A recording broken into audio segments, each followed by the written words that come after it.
El contenido de este video es únicamente informativo y educativo. No sustituye la consulta médica profesional.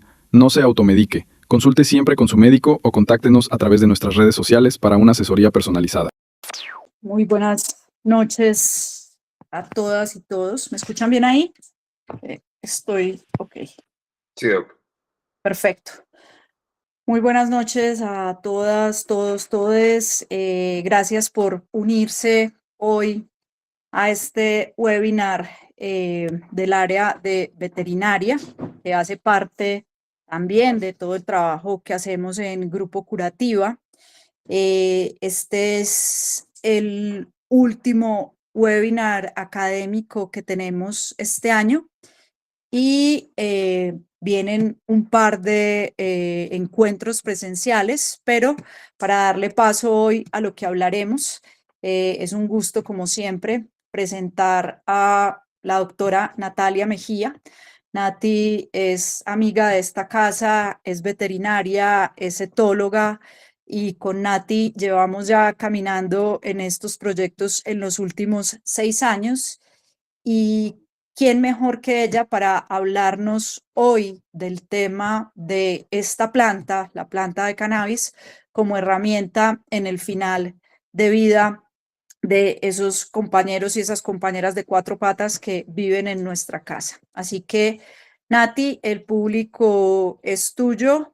Bienvenida y gracias por todo lo que hemos compartido estos años y gracias de antemano por lo que nos compartirás en esta noche de hoy. Gracias, Pau. Feliz de estar acá.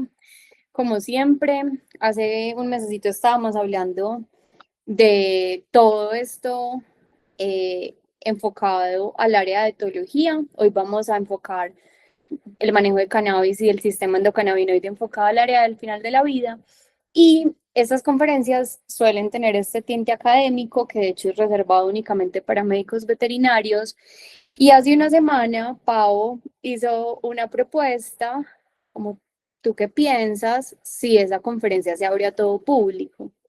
Entonces aquí creo que estamos mayoritariamente veterinarios, bueno, podemos hacer sondeo, pero creería que estamos personas tanto de la parte veterinaria como de la parte, del grupo de humanos cuidadores de animales.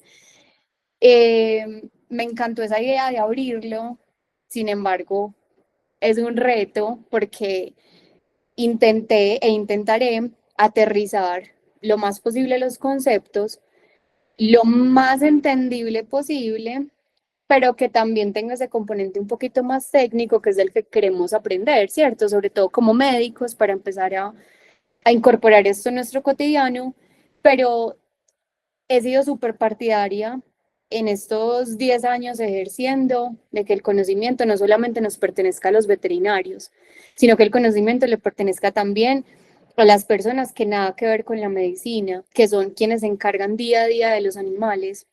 Y esto para mí es valioso y es importante porque pues el conocimiento debe estar en todos y muchas veces, o sea, si ustedes quienes estén acá como cuidadores netamente, comprenden cómo abordar este tema y cómo acompañarlo desde el cannabis medicinal, va a ser muy interesante porque en algún momento pueden sugerirle a alguien que está en cierta situación con su perro, con su gato, que consulte con un médico veterinario que trabaje cannabis medicinal, o incluso en la misma consulta con su veterinario, si él no se lo propone, ustedes conversarlo con él o buscar un veterinario que llegue a complementar.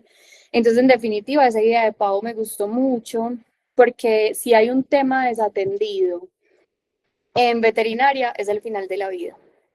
Es muy desatendido. De hecho, me dedicaba a la medicina bioenergética antes y a la etología clínica, y desde hace más o menos 5 años me empecé a dedicar netamente al final de la vida, de la mano de la medicina integrativa, pero incluso cerré consulta en etología clínica hace 3 años para liberar mi espacio en la agenda y atender más esta área que está, como les digo, desatendida y que es en la que es más conocer, a mirar, a aprender, porque no nos relacionamos bien con ella en general. Los seres humanos tienen esta tendencia a rechazar un poquito lo que es el envejecimiento. No en vano, la medicina antienvejecimiento, mejor dicho, es de las más millonarias en estos momentos. Entonces, eso mismo se traspasa o se extrapola al manejo con los animales. No nos sabemos acercar a la vejez, no la sabemos comprender, no logramos apoyar como debe ser. Así que este tema me gusta mucho. Como les digo, espero hacerlo de la mejor manera para ambos tipos de público que sé que estamos hoy acá. Si tienen dudas o preguntas, déjenlas apuntaditas en el chat para que las revisemos al final.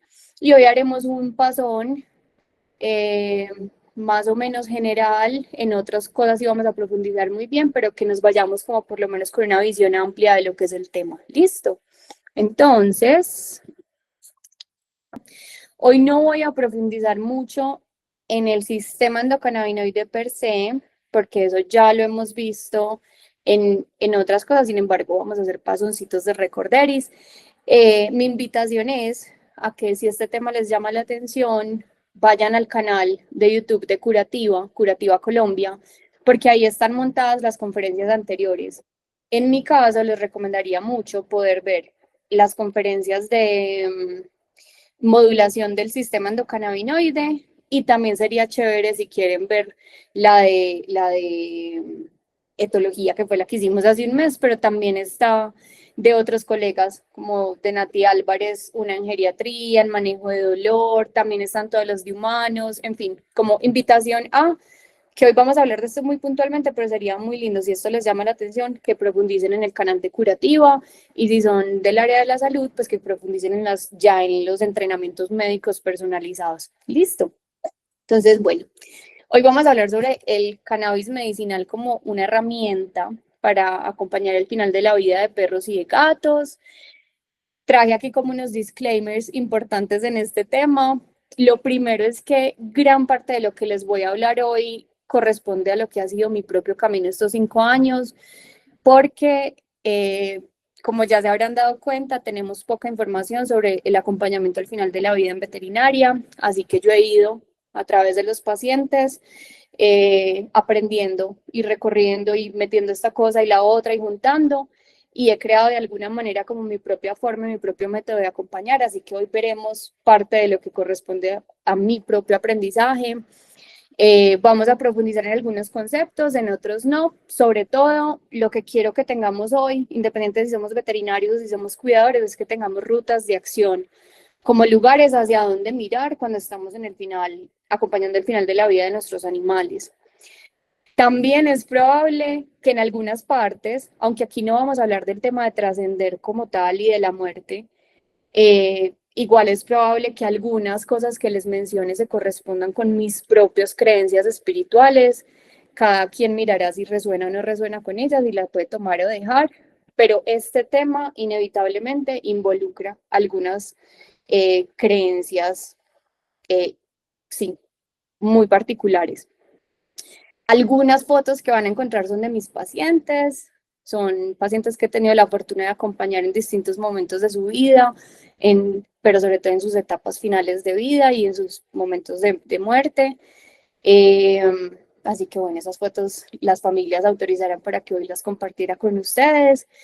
Y también agradecerle a Lola, que fue mi compañera casi 16 años, 15 años y medio, y con quien pude darme cuenta de lo valioso que es el acompañamiento, no solo con el cannabis medicinal, sino modulando el sistema endocannabinoide cuando estamos en las etapas del final de la vida. O sea, en Lola sí que lo veía y la pudimos acompañar de unas formas hermosas, y ver sus cambios y ver sus mejorías a muchos niveles con el cannabis medicinal. Así que, pues bueno, honrarla también a ella y al aprendizaje que me ha traído a mí y que hoy lo puedo entregar.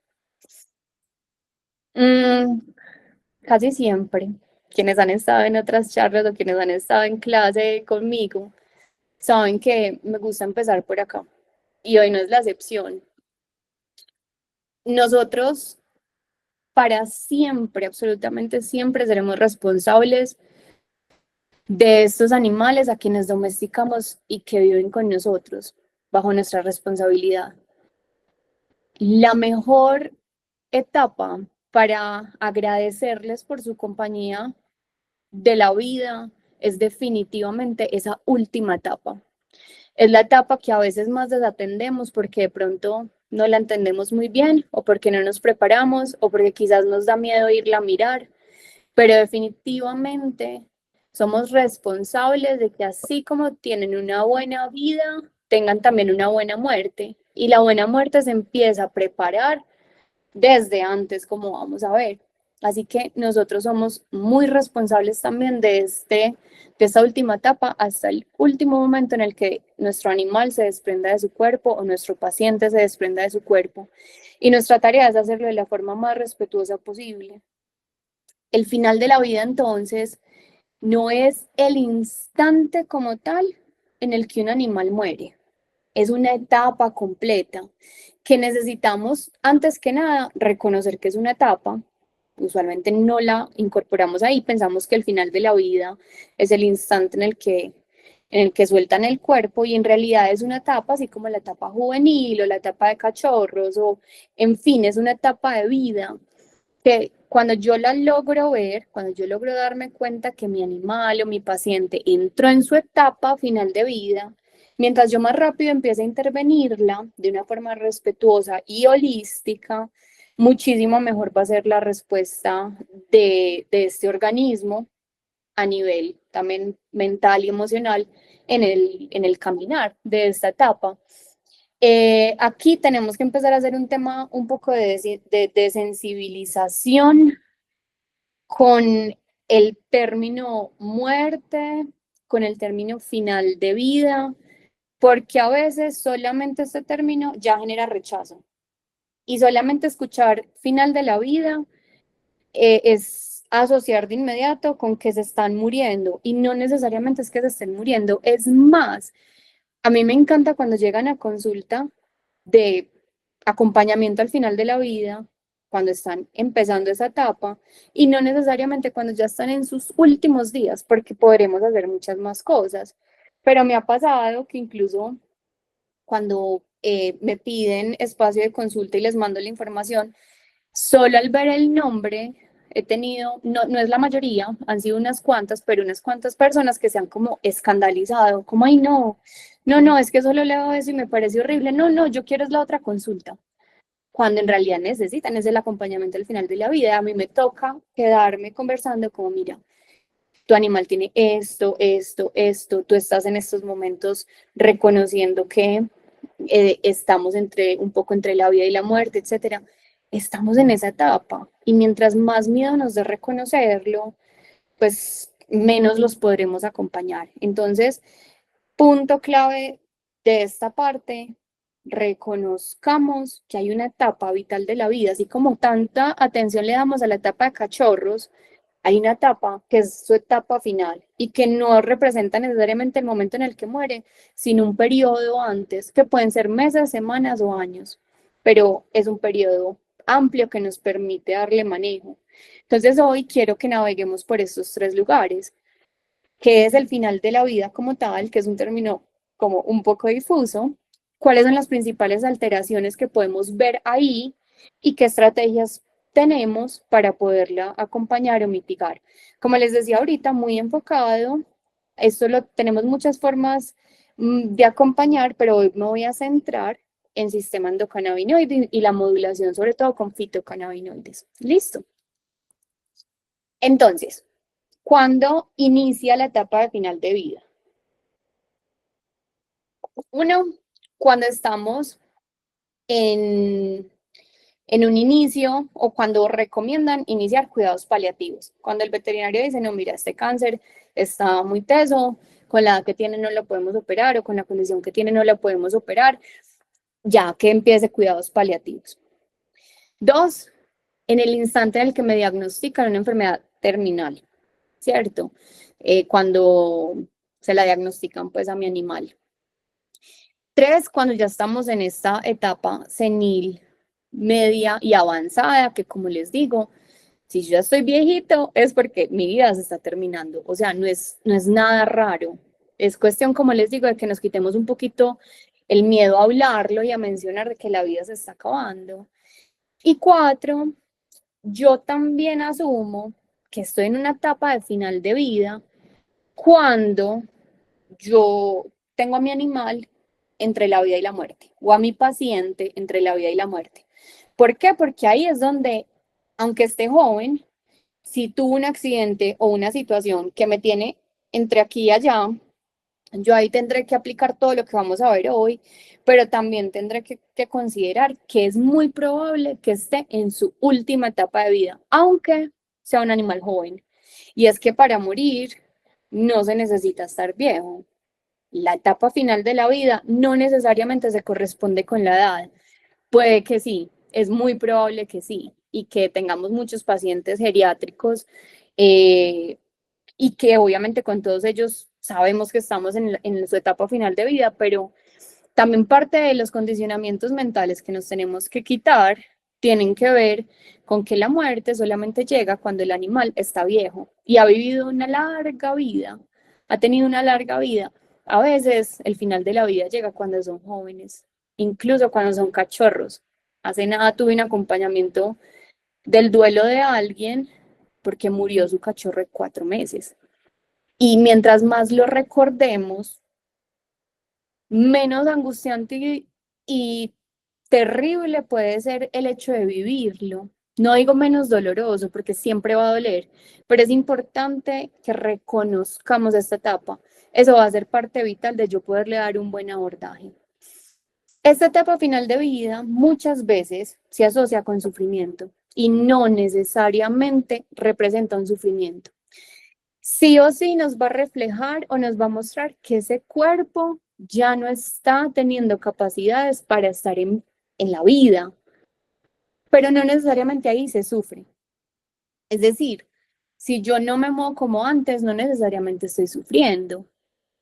Si yo ya no veo o yo ya no escucho, no necesariamente estoy sufriendo.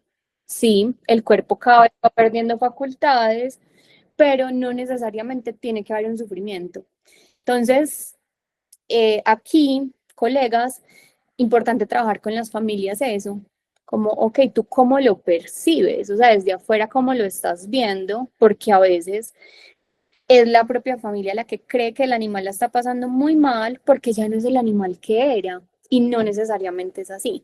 Que tenemos que atenderlo distinto, generar una vida distinta, con unas rutinas distintas, sí, pero no necesariamente hay un sufrimiento. Listo. Así que aquí aprovecho para hacer una pequeña crítica, y es que no es lógico que se evalúe la calidad de vida de un animal que está al final de la vida. No es lógico que yo la evalúe como la evaluaría en un animal que está bien. Es decir, yo necesito comprender que el concepto calidad de vida cambia sustancialmente de un animal sano versus un animal que está al final de la vida, que no necesariamente está enfermo, pero está al final de la vida, donde ya sabemos que hay un desgaste de ese cuerpo y de esa mente. Entonces, no tiene mucha lógica, esto lo digo porque han llegado a consulta personas donde probablemente con muy buena fe y ganas de apoyar, otros colegas les han sacado un cuestionario para evaluar calidad de vida de su animal, un paciente usualmente geriátrico, y las personas llegan casi que traumatizadas porque la puntuación de calidad de vida es mínima. En el mismo cuestionario se sugiere eutanasia y es un animal que cuando lo evaluamos pues no está sufriendo, está viejo, está desprendiéndose, pero no está sufriendo. Entonces esto hay que cogerlo con pincitas porque en realidad al final de la vida, yo espero que un perro y que un gato o que cualquier ser que está al final de la vida pueda simplemente estar tranquilo, tener el mínimo dolor posible, y aquí subrayo ese mínimo porque un cuerpo que ha vivido tanto, sea por años, o sea por enfermedad, o sea por un accidente, pero un cuerpo que ha vivido sus cosas, es muy difícil que tenga nivel cero de dolor. Listo, un paciente geriátrico, yo asumo que mínimo le duele un poquito la espalda. Y resulta que nosotros podemos decirlo. Los humanos podemos decir, ay, pucha, me han dolido tanto las rodillas últimamente. No estamos incapacitados, podemos subir y bajar, movernos, pero tenemos ese dolorcito constante. Ellos no nos pueden decir eso. Entonces yo prefiero asumir que quien está al final de la vida siente dolor, en mayor o en menor grado, en algunos no lo podremos identificar, pero prefiero asumir e intentar llevarlo al mínimo dolor posible. Listo. Adicionalmente, un animal o un paciente de la vida, yo simplemente espero que tenga muy buena energía vital, y eso no significa necesariamente movilidad, salud, sino que ya tiene que ver más con el campo sutil, pero que tenga muy buena energía vital, porque es esa energía vital la que nos permite que el animal camine a su ritmo hacia donde necesite, sea para terminar de soltar su cuerpo, o sea para llegar a un estado de balance a pesar de la etapa en la que está. Y por último, solamente espero que un animal al final de la vida pueda ser respetado en sus tiempos, que nosotros como humanos y como médicos intentemos acelerarle sus tiempos. Entonces, por eso, hoy vamos a ver cómo apoyamos, cómo disminuimos las posibles fuentes de sufrimiento que hay en esta etapa. ¿Con qué objetivo? Con el objetivo de que el animal pueda caminar a su ritmo lo más que pueda hacia su propio momento de trascender, y que si es necesario ahí le demos un empujoncito, pero no que yo me adelante y diga, ah, ok, ya mi animal envejeció hasta el final de la vida, no, mejor hagamos una eutanasia para que no sufra, que muchas veces pasa eso, se hacen eutanasias antes de tiempo. Entonces, es vital que en esta etapa, sobre todo los médicos, respetemos el tiempo de los pacientes y los apoyemos lo más que podamos. En la etapa final de vida, siempre me gusta imaginarme este escenario o este cuadro. El animal, mi paciente, mi perro, mi gato, manejando un carro, y yo montada al lado de copiloto, como veterinario, como cuidador, haciendo que el viaje en el carro sea más ameno. ¿Qué hace un buen copiloto? Un buen copiloto no le dice al que va manejando que vaya más rápido, que vaya más despacio, que pilas, que cuidado, que frene, que ojo, que... Eso es un mal copiloto. Hace el anuncio si lo tiene que anunciar, pero un buen copiloto pone buena música, se encarga de los snacks, le ofrece agüita cada tanto al que va manejando. Eso es un buen copiloto. Así me gusta ver a mí el final de la vida de los animales. Ellos van manejando, ellos van a su ritmo, ellos eligen qué velocidad utilizan y por qué caminos cogen. Y nosotros vamos acompañando con los ojos muy abiertos para detectar cada necesidad que tenga ese perro o ese gato. Listo. Y ser muy respetuosos con eso, pero no desatenderlos.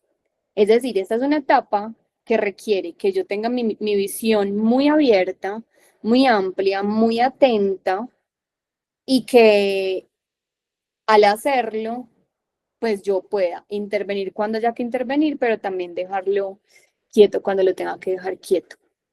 Entonces, hablándoles de la calidad de vida, les decía que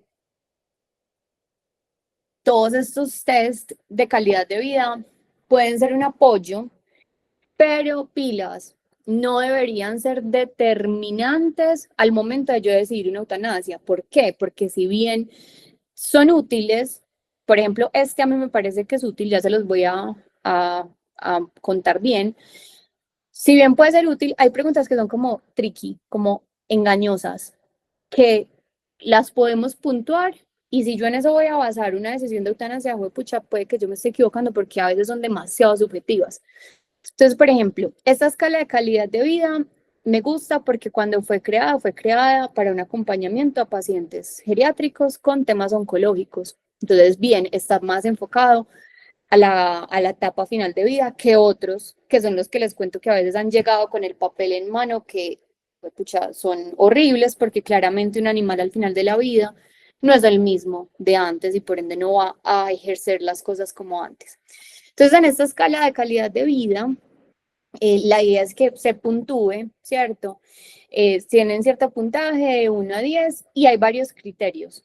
Entonces, tiene este nombre de para, por sus siglas en inglés, de dolor, de hambre, de hidratación, de higiene, etc. Entonces, en cuanto al dolor, eso es importante, ya lo vamos a ver. Cómo está el dolor, cómo está la capacidad respiratoria, si se controla o se maneja con lo que yo le doy, si necesita oxígeno. Con el hambre, come lo suficiente, digamos ahí, primera pregunta tricky. ¿Por qué? Porque si yo al final de la vida no me muevo casi, no gasto tanta energía, ¿será anormal que yo coma menos o será normal? Entonces, pregunta para coger con pincitas. ¿Le ayuda la alimentación manual? Si le ayuda, eso no dice que está más mal o no tan mal. El hecho de que le ayude, que yo le dé con mi mano la comida. Si le ayuda, súper bien. Y hace parte de la etapa, pero no necesariamente eso me tiene por qué dar una peor puntuación. La hidratación, está deshidratado, bueno, todo eso sí es importante. La higiene, se debe limpiar y cepillar al paciente, especialmente después de defecar o evacuar. ¿Qué viejito, pensemos en los viejitos humanos, no necesita ayuda con su cuidado personal? Y solo por eso no indica que la calidad de vida esté deteriorada o que ese animal esté sufriendo. Entonces, otra pregunta para coger con pincitas. Por ejemplo, felicidad. Y muestra la mascota alegría e interés. En la vejez cambia la conducta. Incluso cambia las asociaciones que yo tenía. Para un animal que antes veía una correa y de inmediato tenía el condicionamiento de que correa igual a paseo y se emocionaba, puede que en esta etapa de la vida tenga cierto deterioro cognitivo y ese perro ya le muestran la correa y él ya no tiene el condicionamiento que tenía cuando era más joven. ¿Eso significa que ya no quiere salir? No, significa que él ya no entiende qué significa esa correa. Entonces, yo puedo decir, no, es que ya no quiere salir, no se emociona, pero eso no necesariamente implica que el animal esté sufriendo, que tenga poca calidad de vida. Pilas, porque cambia toda la percepción. Aquí el cannabis es muy chévere porque nos ayuda a regular los estados de ánimo y la percepción del entorno. Ahorita la vamos a mirar, pero esta parte a mí me parece muy compleja. Pues cómo voy a evaluar la felicidad en función de lo que antes hacía y ya dejó de hacer. No sería, pues no es justo con el animal, que ya sea un cuerpo y un cerebro diferente y que yo pretenda que se emocione con lo mismo que antes, que se ponga feliz como se ponía antes, que asocie las mismas cosas como las asociaba antes. Entonces miren que aquí, y esta es una escala de calidad de vida para pacientes geriátricos y con una enfermedad terminal. Y miren que tiene igual falencias. Bueno, la movilidad, puede levantarse sin ayuda. Qué viejito se levanta sin ayuda. Tú a tu abuela o a tu abuelo dejarías que se parara de la silla como si nada. No, de forma automática todos les ayudamos a pararse.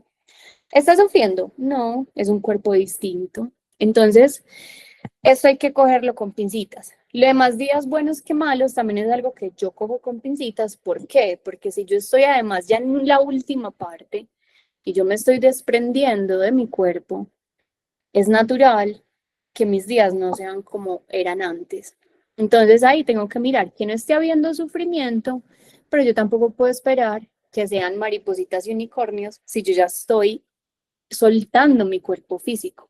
Listo, entonces miren que aquí hay demasiado para buscar. Entonces me parece que es una etapa muy compleja, que hay que mirar muchas cosas para poder abordar. Sobre todo estamos hablando de qué paciente estamos hablando, ¿cierto? De qué animal, como para encasillarlos en un test. Sin embargo, nos pueden ayudar si estamos ahí como queriendo tener un panorama más claro, nos ayudan a ubicarnos un poquito, pero que no sea determinante. Listo.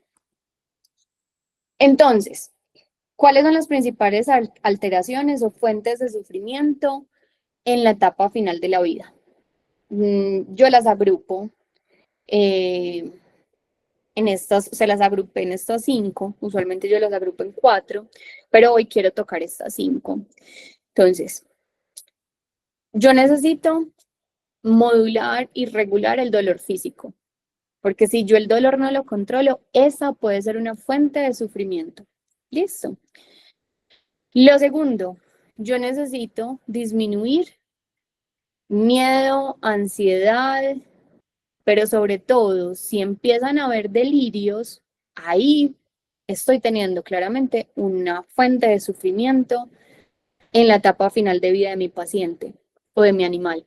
¿Qué es un delirio? Por ejemplo, un paciente con insuficiencia, y esto, pues, acuérdense que estoy mezclando aquí la información para los dos públicos, entonces para que quienes no son veterinarios, los delirios, por ejemplo, los podemos ver expresados con aullidos excesivos o maullidos excesivos, o vocalizaciones en perro gato excesivas, que no tienen un aparente como objetivo, y son momentos donde el animal empieza a perder conciencia.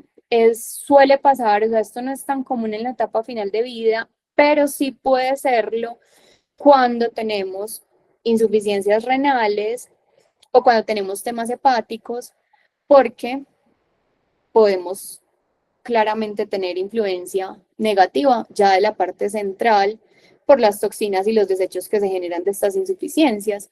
Entonces, si tenemos delirios, esa sí que es una fuente de sufrimiento. Sin embargo, en la etapa final de vida necesitamos mantener a raya miedo y ansiedad, que es muy común que aparezcan. También hay sufrimiento cuando el paciente no puede dormir lo suficiente, cuando se altera el ciclo de sueño-vigilia, que es común, sobre todo en los pacientes geriátricos. También, aquí no lo veo tanto como una fuente de sufrimiento, pero sí quiero que lo toquemos. O sea, no es una cosa súper estricta que yo diga es que si no está comiendo bien, está sufriendo, pero lo quiero tocar acá. Hay alteraciones en esta etapa de la vida, hay alteraciones en la conducta alimentaria. Casi siempre se disminuye el apetito, casi siempre. ¿Qué pasa? Que tanto el miedo y la ansiedad o los cambios cognitivos, emocionales, la alteración del ciclo circadiano, la alteración de la conducta alimentaria, muchas veces lo que tenemos como el gran monstruo es un síndrome de disfunción cognitiva que se expresa a través de las variables alteradas, ¿cierto?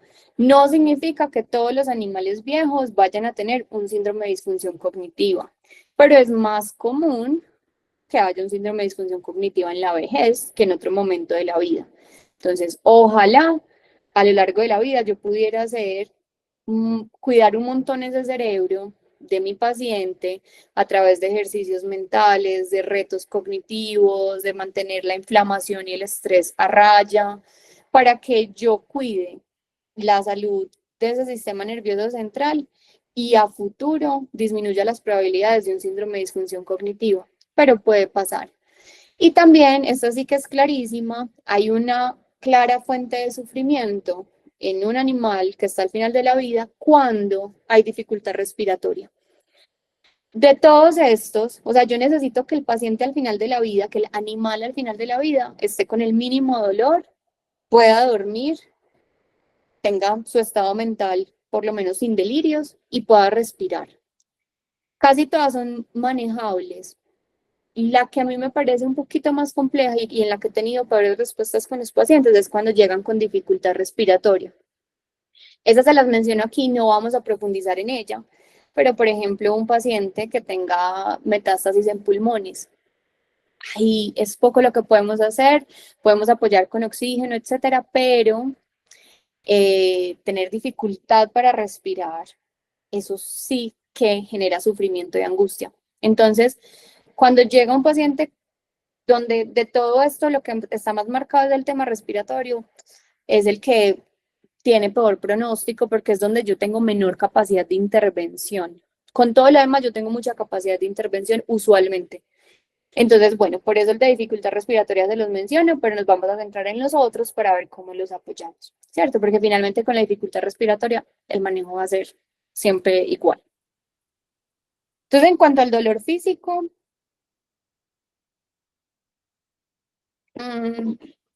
les decía que no podemos desatender este aspecto y no lo podemos normalizar. Listo, no normalicemos que porque es viejito, entonces camina encorvado. Listo. Si yo ya estoy haciendo un manejo perfecto del dolor, ok, eso nos pudiera pasar. Pero no normalizar como si es viejito, normal, le duele todo. Esto no debería pasar, ya vamos a ver por qué. No queremos que haya una sensibilización central de ese dolor. Entonces, no normalizar ni desatender el dolor en los animales al final de la vida. Vamos a priorizar el manejo analgésico por encima de todo. Es decir, que pase lo que pase, pero que haya el mínimo dolor posible. Y aquí hago hincapié en algo, y es que no nos interesa si es la medicina más química de la química, o sea, no nos importa qué tipo de fármaco tengamos que usar, siempre y cuando nos mejore el dolor. Listo, aquí vamos a priorizar, no importa, porque a veces, y me ha pasado en consulta, como no, le mandaron esto y esto, pero eso es muy químico, no, yo no le quiero dar nada químico.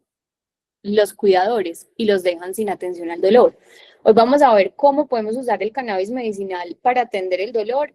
Sin embargo, es muy probable que tengamos que hacer sinergia con otros medicamentos convencionales para hacer manejo del dolor. Ah, que es muy fuerte con el riñón. Está al final de la vida. ¿Qué riñón le quieres cuidar si ya se está desprendiendo de su vida? Obviamente vamos a intentar quedarnos en la línea natural lo más posible, que sabemos que tiene menos efectos secundarios, que el cuerpo lo tolera muchísimo mejor, etcétera. Pero cuando tenemos una necesidad de analgesia, tenemos necesidad de analgesia sin importar si es fuerte con el riñón, o es fuerte con el hígado, o es que tiene, no nos importa.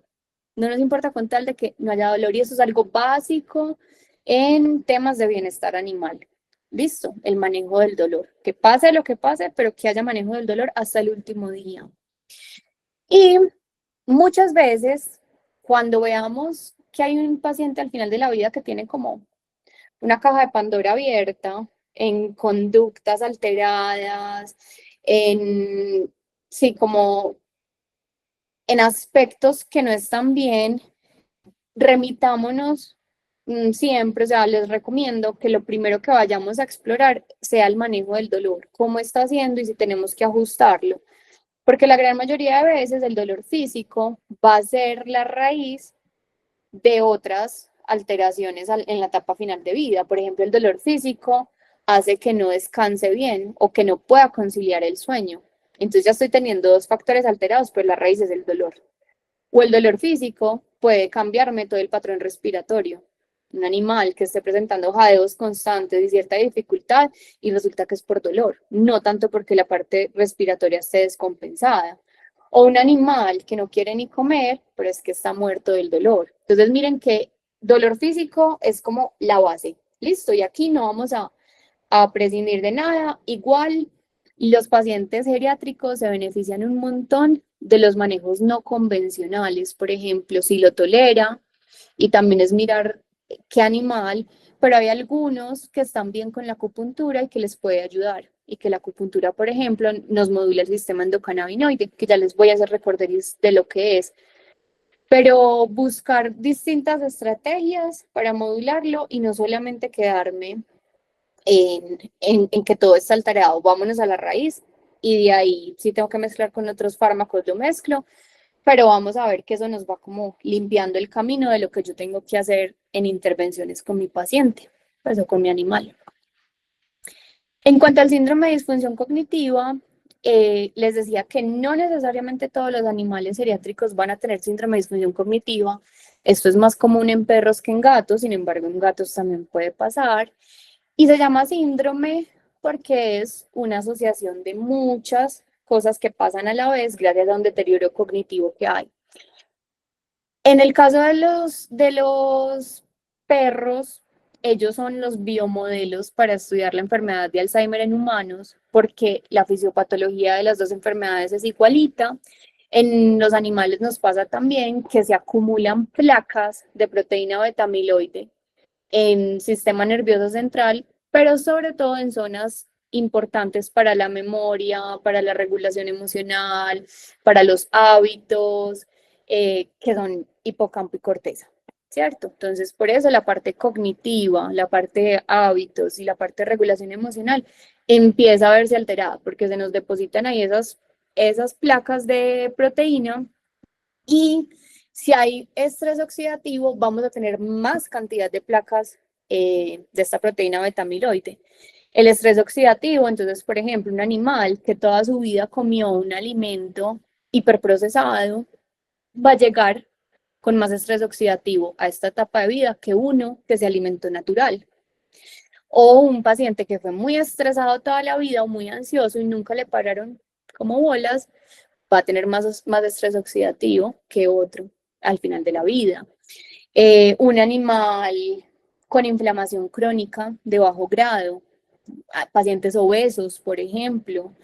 Todo eso nos va sumando cosas para que al final de la vida, o por lo menos en esta etapa de vejez, haya más cantidad de proteína beta-amiloide acumulándose en el sistema nervioso central. Cuando estas placas se acumulan ahí, sí o sí vamos a tener una caída en los neurotransmisores que son importantes para la conducta y para la regulación, como acetilcolina, como serotonina y como muchísimos más. También vamos a tener menos dopamina, se aumenta ese catabolismo y vamos a tener más radicales libres. Todo esto genera que el cerebro tenga menos irrigación, que haya más neurotoxicidad por ende, además por esto de los radicales libres, y todo desencadena esta gran ruta en que perdamos neuronas, sobre todo en hipocampo y en corteza. Entonces, el síndrome a nivel de fisiopatología consiste en esto. Vamos a ver que lo podemos abordar desde distintos lugares y que el cannabis medicinal, grandísimo aliado en síndrome de disfunción cognitiva, si es que lo hay, o en deterioro cognitivo, si estamos hablando de pacientes geriátricos. Entonces recordemos, ahorita vamos a conectar un poquito esto, que en el sistema nervioso central hay una cantidad enorme de receptores CB1. Esto lo vimos en la charla de hace un mes de etología. Los receptores CB1 son receptores del sistema endocannabinoide, que ya les voy a hacer ahí como un resumencito para quienes estén nuevos, esta sea la primera vez que escuchen de esto, o para quienes están formándose en este tema. Pero en el sistema nervioso central vamos a tener gran cantidad de receptores CB1. Recuerden que el cannabis medicinal, por ejemplo, el THC sobre todo, interactúa con estos receptores. Esto nos interesa mucho porque cuando hay envejecimiento, cuando hay disfunción cognitiva, cuando hay dolor, vemos estas zonas que les menciono acá alteradas y por ende, al conocer que ahí hay alta densidad de receptores CB1, ya sabemos, solamente desde ahí ya sabemos que el tratamiento con cannabis está súper indicado. Entonces, alta densidad en todo lo que tiene que ver con aprendizaje, pensamiento, conciencia, que es la parte de la corteza, todo lo que tiene que ver con apetito, con sueño, que miren que esto nos interesa, porque está en la parte de hipotálamo, que hipotálamo está súper cargado de CB1. También en la amígdala, que son esas respuestas fight, flight, freeze, lucha, huida o parálisis, y también respuestas emocionales como muy primarias. En la amígdala hay alta densidad de CB1, en el hipocampo que tiene que ver con la memoria, que esto lo vamos perdiendo en la etapa final de vida, con regular el estrés, con la coordinación, el movimiento, con el dolor, listo, o sea, todo lo que vemos en final de vida está súper relacionado también con receptores CB1 y por eso el cannabis es un gran aliado y la tonificación pues del sistema endocannabinoide como tal. Entonces aquí, esta es una tabla de evaluación que se utiliza mucho cuando estamos teniendo pacientes geriátricos o animales geriátricos. Usualmente lo podríamos ver de los 7 años en adelante, pero es más común que lo veamos, no sé, tipo a partir de los 11 años, 12 años, que veamos estos signos que nos hablan de cómo está el estado cognitivo de ese animal, específicamente perros, como les digo, es de muchísima más prevalencia el deterioro cognitivo en perros que en gatos. Entonces aquí se evalúa cómo está la orientación de ese animal, si se pierde si se está perdiendo en lugares conocidos, yo le digo si se quedan tildados, porque a veces les pongo este ejemplo a las personas, como va caminando y se queda así, parado, quieto, como mirando al vacío, y después vuelve. Eso nos habla de que está habiendo un deterioro cognitivo. No necesariamente ahí ese animal está sufriendo, pero que se le están olvidando las cosas y se está desorientando. Por eso es súper importante no cambiar las distribuciones en la casa cuando ya estamos con animales al final de la vida, porque esto puede suponer de gran estrés. ¿Cómo está la interacción a nivel social? El que tu animal no te salude como te saludaba antes, no significa que él esté aburrido con la vida y que ya esté sufriendo porque está muy viejito, es que ya no sale a saludarme, es normal. Esa hace parte de la etapa de la vida. Claro, depende del nivel en el que estés y ni siquiera te reconoce, ok, ahí hay un gran deterioro cognitivo. Pero si cambia la forma en la que se relaciona, es natural, esperaríamos que cambiara. ¿Cómo están los ciclos de sueño vigilia? ¿Cómo están los hábitos higiénicos? Si, como ven, el deterioro cognitivo se da en partes del cerebro que se encargan de los hábitos y de la memoria. Entonces es súper natural que llegue un momento de la vida donde ellos nunca jamás, por ejemplo, se orinaban en la sala y ya es como, ay, tengo ganas de orinar, me orino y sigo como si nada. ¿Por qué? Porque se pierde el aprendizaje también de los hábitos higiénicos. Súper importante entonces ahí no regañar, ¿cierto? Es que no hay ya cerebro que recuerde que ahí no era el lugar para hacer. Bueno, y cómo está el nivel de actividad, en fin, esta es una escala que es utilizada, es chévere. Y como les digo, toda la parte de disfunción cognitiva se evalúa en eso, en la orientación, en la interacción con el ambiente, en los ciclos de sueño-vigilia, en el nivel de actividad y en hábitos higiénicos principalmente. En cuanto al sueño, importante, y aquí es algo como a lo que yo he ido llegando a través de los pacientes, por eso les decía que era probable que parte de esto se tratara de lo que yo he podido observar en pacientes, no tanto de una verdad absoluta, pero es lo que he ido construyendo en estos 5 años. Y mi comprensión con el tema del sueño es la siguiente. Cuando el organismo está sano, dormir es importante porque ayuda para que el cuerpo se desintoxique, se repare y por ende se ancle a la vida. Pero cuando el animal está al final de la vida, dormir, como yo lo entendí, como lo observo en los animales, dormir no será para poner mi cuerpo más fuerte y anclarme a la vida, sino por el contrario, para ir soltando el cuerpo. Dormir, hay muchas tradiciones que hablan de que el mundo de los sueños es el mundo de los muertos. Yo lo veía mucho con Lola, mi perrita, y es que cuando duermen, no sé si seguro lo habrán notado con sus animales o con sus pacientes viejitos, que les reportan que cuando duermen se profundizan demasiado, incluso que cuesta a veces que se despierten.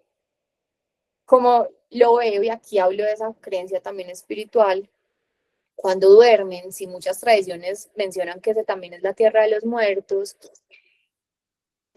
como lo interpreto es, cuando estamos al final de la vida, dormimos para empezar a entrar en contacto con esa otra dimensión, con ese otro, con esa tierra de los muertos o mundo de los muertos, como yo me quiero mudar y me voy a mudar para otro lugar de Colombia. Yo no me voy a mudar para un lugar que nunca en mi vida he ido, que no sé ni qué se come allá, que no sé cómo es su gente, su cultura. No, usualmente, si yo me voy a mudar para otra ciudad o para otro pueblo, usualmente voy, me quedo unos días, miro qué tal, me empiezo a familiarizar con esa zona, empiezo a preguntar por terrenos, hasta que me mudo por completo. Esa es otra analogía con la que yo entiendo el final de la vida, y es que cada que duerme es como ir a esa nueva tierra a la que van a pasar, a esa nueva dimensión, a familiarizarse con ella. Y como cada vez se van desprendiendo más del cuerpo físico en esta etapa, eso es una cosa que se va dando día tras día, es súper común que duermo y ¡pum! Me voy de inmediato a esa otra dimensión y me cuesta cada vez más volver, porque ya los animales empiezan a volverse más sutiles que físicos como tal. El cuerpo, recuerden que este proceso de final de vida es que todos los días me desprendo un poquito más. Entonces, en un paciente que está en su etapa final de vida, yo necesito y deseo que duerma tanto como sea posible. Nati, es que ella solo duerme, solo se levanta a comer y a salir a orinar. Perfecto, eso es lo que necesitamos en la etapa final de vida. Siempre garantizando que yo estoy haciendo un buen manejo del dolor, que si tiene, no sé, una anemia, por ejemplo, estar controlando la anemia. Es decir, que yo sepa que no hay causas subyacentes que generen que ese animal pues ni abra el ojo, ¿cierto? Como lo que les digo, por ejemplo, una anemia que es muy común al final de la vida. Pero si yo estoy haciendo un muy buen manejo, como apoyándole en lo que necesita, y solo duerme, maravilloso, eso es lo que necesito. Es más, me llama la atención y es una fuente de sufrimiento que no duerma lo suficiente. Y aquí entra el cannabis medicinal, ya lo vamos a ver, pero el cannabis medicinal nos ayuda a que quien no puede entrar en ese sueño profundo, entre en sueño profundo, porque es ahí donde ellos empiezan a desprenderse. De hecho, es como volver al inicio de la vida, ¿cierto? En la medicina china, por ejemplo, que se hace esa rueda por los elementos, se nace en el elemento agua y se empieza a crecer y pasamos por los otros elementos, madera, fuego, tierra, ta, ta, ta. Y cuando yo cierro mi vida, o sea, en el momento en el que muero, yo vuelvo a morir en el elemento agua. Eso significa que el inicio de la vida y el final de la vida son súper parecidos. ¿Qué hace un cachorrito? Solo duerme, come y orina, pues o defeca, va al baño y ya. ¿Qué hace un bebé? Lo mismo. ¿Qué hace un viejito humano? Lo mismo. Duerme, come, va al baño. Su interacción con el entorno cada vez es menor y eso es natural y eso es lo que queremos que pase. Listo, entonces, si como cuidador veo que mi perro, mi gato, al final de la vida solo está durmiendo, perfecto, eso es lo que necesitamos que haga. Y si vemos que mi paciente, que está al final de la vida, tiene el sueño alterado, yo ya sé que como médico sí o sí debo intervenir para tratarlo. Listo. Y que en consulta con un paciente que tengamos al final de la vida, que en consulta estemos constantemente preguntando cómo está durmiendo. ¿Se profundiza lo suficiente? ¿No se profundiza? ¿Duerme bien? Hagamos más preguntas sobre el sueño porque en esta etapa va a ser crucial. Así que habiendo comprendido un poquito del contexto de la etapa final de vida, de la forma en la que puede haber sufrimiento en esta etapa final de vida, quiero que revisemos entonces cómo modular el sistema endocannabinoide nos puede acompañar en esa etapa final de vida. ¿Listo? Bueno, les decía que no me iba a detener en esto porque hemos tenido todas las últimas conferencias, hemos podido profundizar mucho. Les recomiendo un montón que vayan a la conferencia de modulación del SEC en la página de YouTube de Curativa, que lo hicimos también hace ya meses, pero que es muy chévere y lo pueden aplicar mucho. Entonces, voy a explicar esto literal como de coquito, para que los colegas afiancen el concepto, pero también para que quienes estén aquí hoy, que no sean del área médica, puedan entender de qué se trata este sistema, que apenas estamos empezando a escuchar sobre él, que no lo vimos ni siquiera en la universidad nosotros los veterinarios, ¿cierto? Ni los médicos de humanos. Entonces, recordéis, el sistema endocannabinoide es un sistema que está en el cuerpo como cualquier otro sistema. Listo, como sistema digestivo, como sistema nervioso, como sistema endocrino, pues resulta que hay otro sistema que es el sistema endocannabinoide. Fue descubierto por allá en los 90s y es un sistema que no se trata de un órgano puntual, sino que es un sistema que está en todas las células del cuerpo. Es decir, Cualquier lugar del cuerpo que pensemos de nuestro animal o de nuestro paciente tiene sistema endocannabinoide. Por ende, cualquier alteración en cualquier parte del cuerpo va a tener que ver con el sistema endocannabinoide. Así que modular este sistema siempre va a ser una buena idea, pero al final de la vida sí que más. Ya lo vamos a mirar. Entonces, resulta que este sistema, que está en todas las células de los cuerpos animales, de los cuerpos vertebrados y de algunos invertebrados también, este sistema se compone principalmente de tres cosas. La primera, de endocannabinoides. Se llaman endo porque están adentro del cuerpo. Listo, principalmente anandamida y 2-AG. También se compone de receptores, principalmente CB1 y CB2. Los receptores CB1 los acabamos de ver que estaban ampliamente distribuidos, sobre todo en el sistema nervioso central.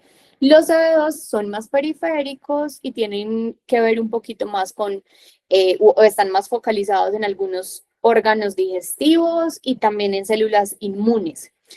Y el tercer componente serían las enzimas.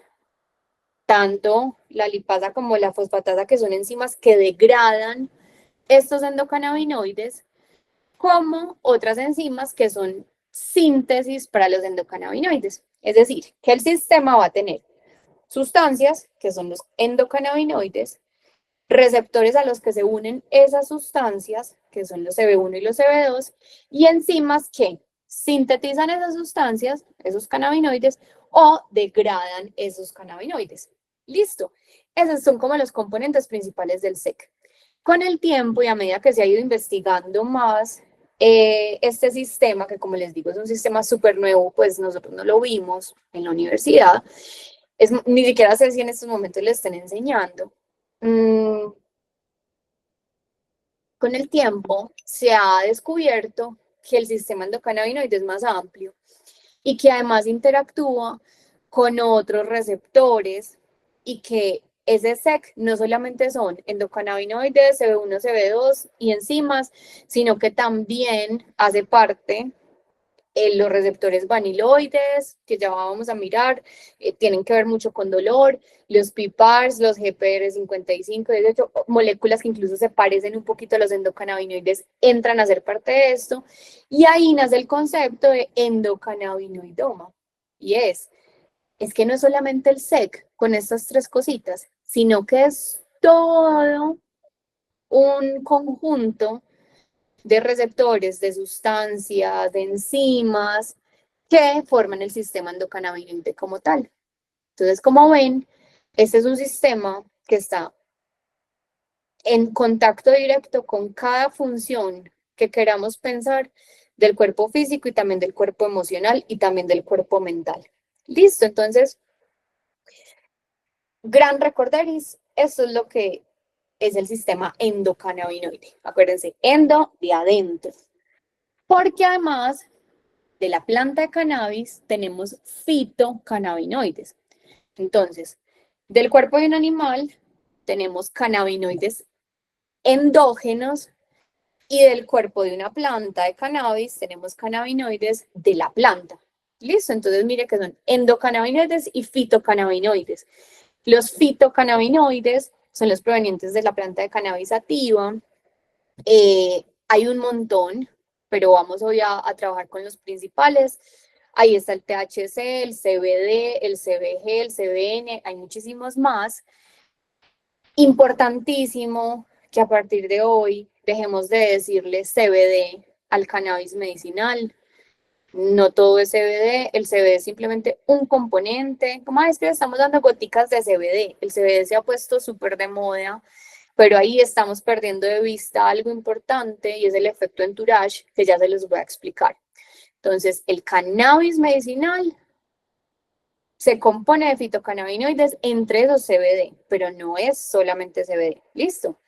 Además, la planta de cannabis, además de los fitocannabinoides, tiene también terpenos, que son esta sustancia química, por ejemplo, que se puede también modular o trabajar a través de la aromaterapia. Esos son los terpenos de las plantas. La planta de cannabis tiene sus propios terpenos, tiene flavonoides, tiene otros metabolitos, etc. vamos a pensar sobre todo hoy o a trabajar sobre todo con THC y CBD. ¿Listo? ¿Qué es entonces el efecto entourage? El efecto entourage o el efecto séquito nos dice que mientras más componentes de la planta tenga un extracto, mientras más componentes de la planta estén aquí, en esto que yo le voy a dar a mi paciente o a mi animal, muchísimo mejor efecto vamos a tener. Va a ser una formulación más eficiente, vamos a necesitar menos dosis, va a ser una medicina más estable, va a tener un efecto muchísimo más potente que si yo solamente extraigo un CBD y utilizo un CBD. Listo, entonces los aislados de CBD, no. Pensándolo de cómo funciona la medicina canábica y que su primer concepto es el efecto entourage, la medicina con cannabis funciona mejor mientras más componentes tenga, no un aislado. Entonces, súper importante, y ya vamos a ver por qué, que estén en una fórmula de cannabis varios componentes de la planta y no solamente CBD. Listo, porque nos vamos a perder de un gran potencial terapéutico y que en realidad lo hace más seguro incluso que un aislado. Listo, entonces, sistema endocannabinoide, cuerpo, que tiene que ver con toda la parte interna, con sus receptores, y los fitocannabinoides, que son de la planta. Entonces, cuando el sistema endocannabinoide no está del todo bien, cuando tenemos una situación crónica, por ejemplo, cuando estamos al final de la vida, el tono del sistema endocannabinoide, que es el sistema del equilibrio, del balance, es el que permite que todo esté en su punto exacto. Cuando ese tono disminuye, por ejemplo, por una enfermedad crónica, cuando el tono disminuye, ahí entra la ayuda de los cannabinoides de la planta. No hay suficientes cannabinoides endógenos, podemos ayudarle con los de la planta, que son análogos, o sea, sus estructuras son muy parecidas y resulta que el cuerpo, como vimos, tiene receptores específicos en los que caben los endocannabinoides, pero resulta que también caben, pues o también se unen los fitocannabinoides. Por eso la medicina con esta planta es tan interesante porque llega a estimular el propio potencial sanador de ese cuerpo, porque llega a ayudar a que las sustancias que deberían estar acá, pero que están caídas, o los receptores que están o hiperexpresados o hipoexpresados, pues llega la ayuda externa a normalizarlo y ya ahí puede que ni siquiera necesitemos más ayuda externa porque el cuerpo volvió a producir sus propias sustancias. Listo. Entonces, algo vital para el tratamiento en esta etapa de la vida es súper importante que soltemos el apego a los resultados, tanto si soy médico como si soy cuidador. Yo no voy a intervenir al paciente o al animal al final de la vida para que viva más, sino para que viva mejor. Listo. Vamos a pensar en que vamos a buscar potenciales terapéuticos para el día a día, no para que la vida se alargue, no para que la vida salga de la manera en la que yo estoy esperando o bajo mis expectativas, sino que el tiempo que viva ese animal lo viva muy bien, lo viva mejor de lo que lo ha estado viviendo. Aquí les comparto la foto de Miguel Ángel. Miguel fue un paciente que acompañamos toda su etapa final de vida y era hermoso porque él tenía todo este manejo paliativo con cannabis, con, bueno, toda la otra medicina que yo hago con mis manos, con los cristales, con flores. Y fue hermoso porque Miguel Ángel tuvo una muerte natural. No estoy diciendo que la muerte con una eutanasia no sea hermosa, también puede serlo, también puede, o sea, es muy valiosa muchísimas veces, pero en este caso, Miguel logramos acompañarlo a que su cuerpo fuera desprendiéndose, desprendiéndose, desprendiéndose, mientras nos asegurábamos no que viviera mucho, sino que viviera bien el tiempo que él quisiera vivir. Y fue un paciente que a mí me enseñó demasiado, porque nos veíamos todas las semanas le hacía terapia, y él llegaba, era un afgano, y él llegaba, cada vez estaba más consumido, pero en una paz absoluta. ¿Y yo de qué me aseguraba? de que Miguel Ángel tuviera el mínimo dolor, que yo le pudiera modular su sistema endocannabinoide a través del sol, de otras cositas que ya vamos a mirar, y de que no hubiera pues otras fuentes de sufrimiento, que él estuviera pudiendo dormir, etcétera. Y él llegaba en paz absoluta, a pesar de que cada semana ese cuerpo estaba muchísimo más deteriorado que el anterior. ¿Hubo sufrimiento? No. Y fue el punto perfecto, o el caso perfecto donde yo pude ver cómo el final de la vida es ir soltando, soltando, soltando el cuerpo. Ese proceso no es un proceso lindo de ver, es muchas veces impactante ver cómo se va perdiendo la masa muscular, ver cómo van dejando de comer, pero a mí me recordó que la muerte no la tenemos que medicalizar tanto. Y gracias a él fue que llegué a esta analogía que les compartí al principio de nosotros como médicos vamos de copilotos. Nosotros no vamos manejando, vamos apoyándolos y que no necesariamente tenemos que intervenir cada parte. Tenemos que asegurarnos que ese paciente viva mejor, esté bien, no haya fuentes de sufrimiento, pero no necesariamente es mi deber alargarle la vida. Listo, postergar lo impostergable, pero sí que llegue ahí de la mejor manera, respetando su ritmo, pero apoyándolo continuamente como yo lo puedo apoyar. Y aquí les puse esta foto, a pesar de que les dije que hoy no íbamos a hablar del trascender, pero aquí les puse esta foto, ese fue el día en el que Miguel Ángel murió, ahí ese era ya su cuerpo sin vida, y fue hermoso porque la familia estaba integrada todo el tiempo, él les avisó cuando iba a morir, fue justo debajo de un árbol que estaba florecido de un guayacán, y ahí trascendió, y los niños, fue una cosa muy hermosa trabajar con los niños porque ellos pudieron entrar en contacto con ese desprender del cuerpo, pues del final de su vida.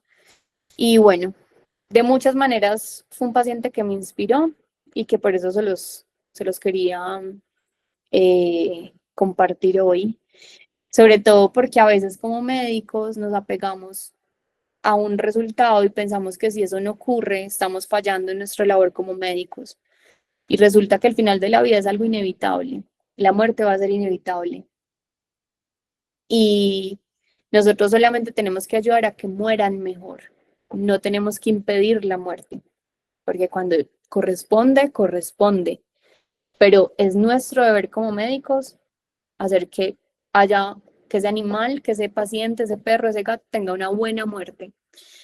Y para una buena muerte yo lo empiezo a preparar desde la vida. Tan lindo, esta foto me conmueve un montón, me parece absolutamente bella y profunda. Muy bien, así que aquí ya vamos a entrar en materia. Quienes sean cuidadores, espero que esto no los agobie.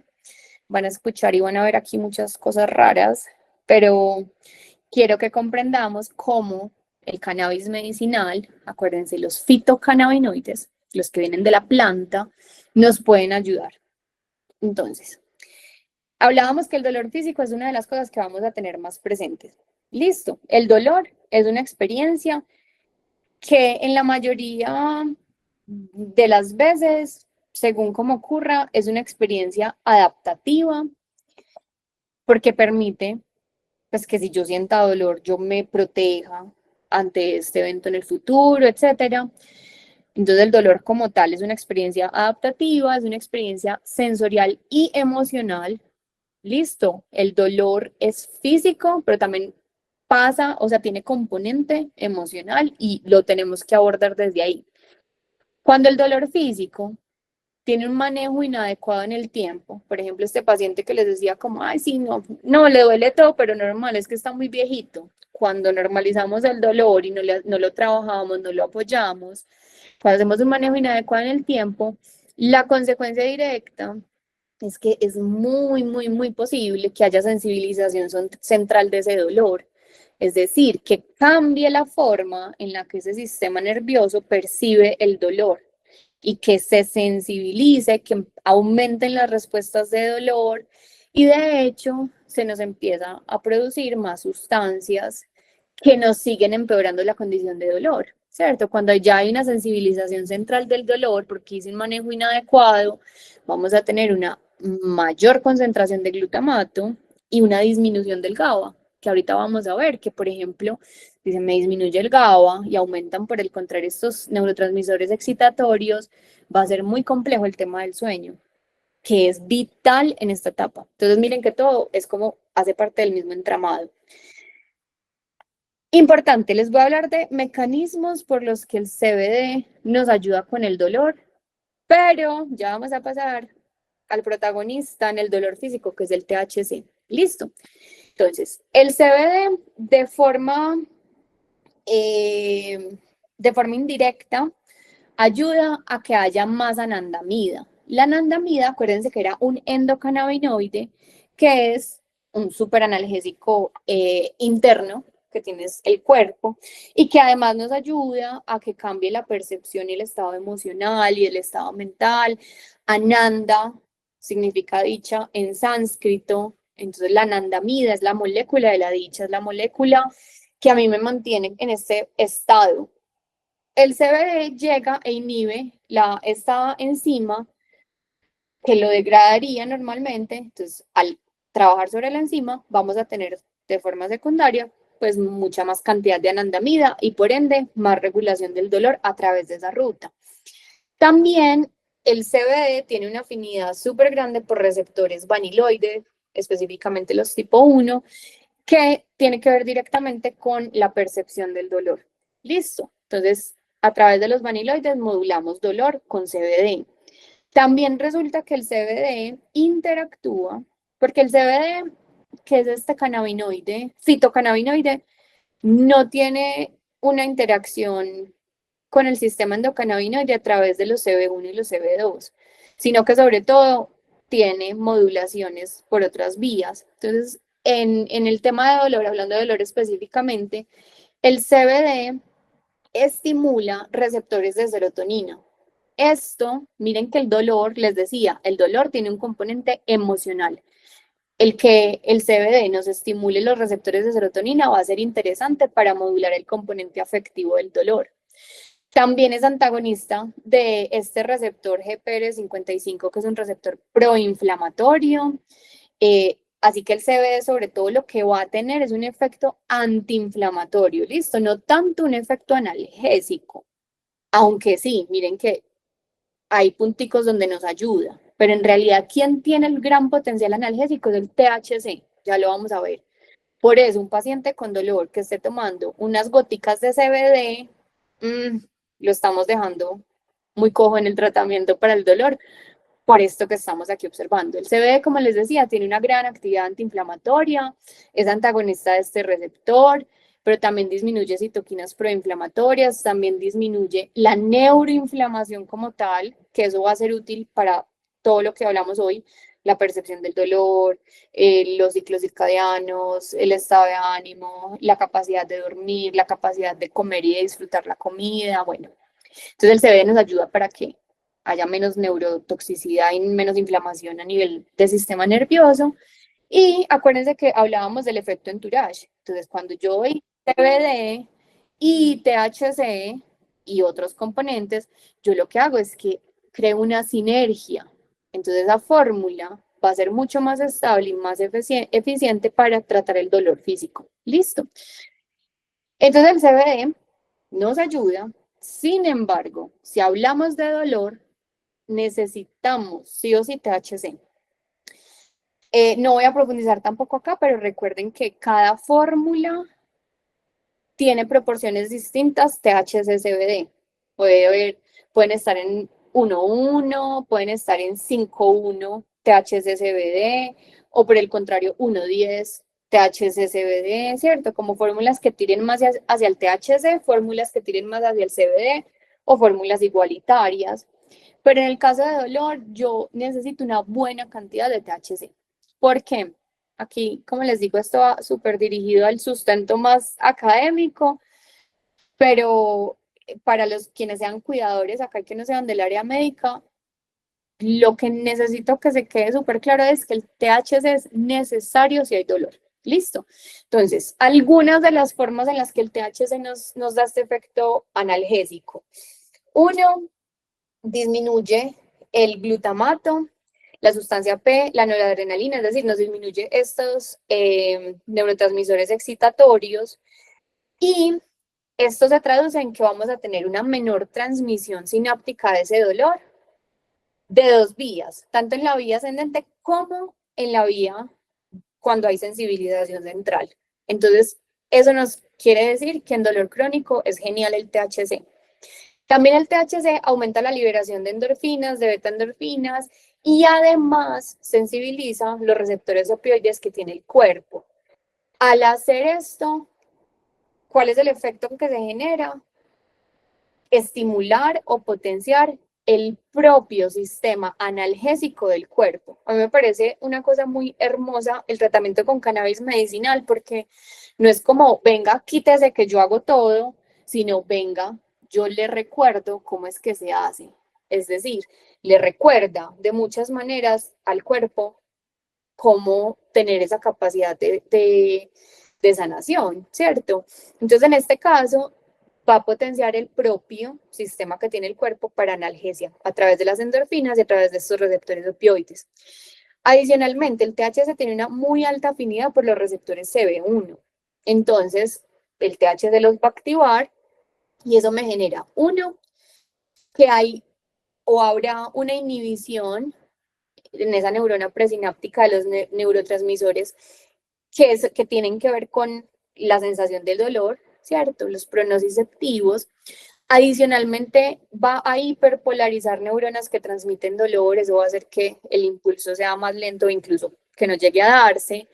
También, y esto es un efecto súper interesante, el THC modula a nivel cortical todo ese componente que les digo emocional del dolor. Listo, eso es súper importante porque el THC permite, a través de esa interacción con la corteza, que la percepción cambie. Cuando yo tengo dolor y cuando tengo dolor crónico, como pasa usualmente en las etapas finales de la vida, mi sesgo cognitivo, es decir, las gafas con las que yo veo el mundo, empeora.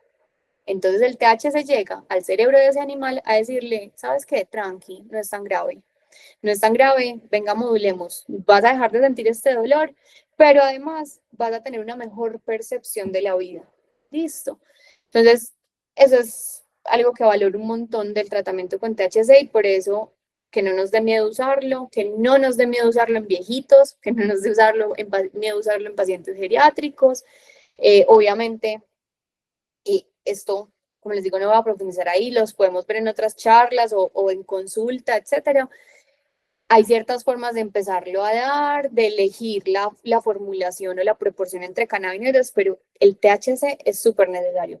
Y también recordemos que igual, poquito, pero activa los CB2, que los CB2 van a tener sobre todo este efecto antiinflamatorio y un efecto inmunomodulador importante. Entonces, no los activa mucho, pero igual nos sirve que los active un poquito. Entonces, como ven, el CBD nos trabaja dolor algunas vías como más bien indirectas, bueno, aunque los receptores vaniloides es más directo, pero el THC sí que eso es en lo que es bueno, en modular el dolor.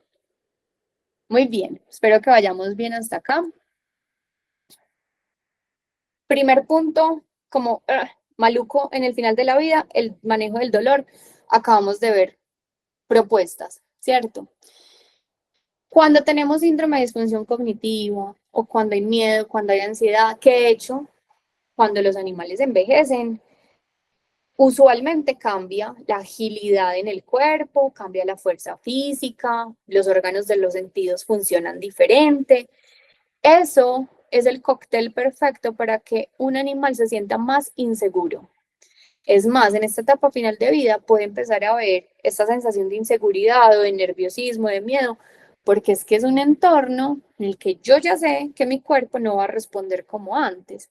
Entonces es súper común encontrar pacientes geriátricos o pacientes al final de la vida que tienen cuadros de miedo o de ansiedad leves o medios o en algunos fuertes, pero que siempre vamos a tener que modular, ¿listo? Porque estos estados emocionales nos afectan, o sea, todo hace parte del entramado.